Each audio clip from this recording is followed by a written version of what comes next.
সেবা প্রদানকারী আপনি কোথায় দাঁড়াবেন এটা চিন্তা করেন। আপনি দাঁড়াবেন কোথায় দেখেন, আপনার ডান হাত দিয়ে এটার একটা স্লাইডার আছে, এই যে এটার নাম হচ্ছে স্লাইডার, এটা উপরে নিচে আপ এন্ড ডাউন হয়। আপনি ডান হাতে স্লাইডারটা ধরবেন, বাস আপনি কোথায় দাঁড়াবেন আর কিছু চিন্তা করার কিছু নাই। কোথায় দাঁড়ালেন, এটা যেখানে আছে তার ডান পাশে, বাদ দেন আপনার স্লাইডারটা ডান হাতে হবে, বাস শেষ। আমি সেবা প্রদানকারী, আমার এই স্লাইডারটা আমি ডান হাতে ধরবো। এখন আসেন, শিশুকে যে আমি দাঁড় করালাম, এটা একটা খেয়াল করবেন, এটা কাজ করতে করতে কিন্তু অনেক সময় লুজ হয়ে যায়। এটা যদি ছেড়ে দেন শিশুর মাথাটা দুইটা ভাগ হয়ে যাবে, শেষ আপনার কাজ। তাহলে এখন কি করতে হবে, এই শিশুটাকে জুতো থাকলে জুতো খুলতে হবে, মাথায় টুপি বা ক্যাপ থাকলে খুলতে হবে।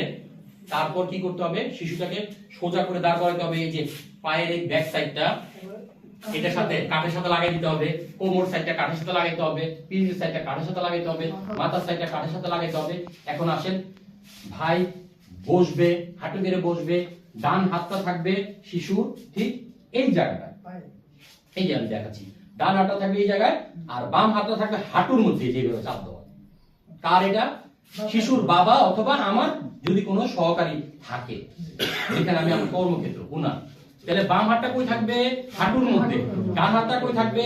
পায়ের এই জায়গাটা। দেখেন, এরপরে খেয়াল করি আমার হাতটা কোথায় থাকবে। আসেন বসি, খেয়াল করি ডান হাতটা কোথায় রইলো? স্লাইডার।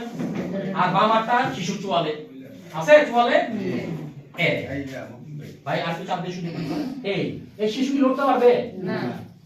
এখন আমি দেখেন শিশুর উচ্চতা কোথায় দিয়ে দেখবো, আমাদের দুই সাইডে দেখেন ইয়ে আছে কিন্তু না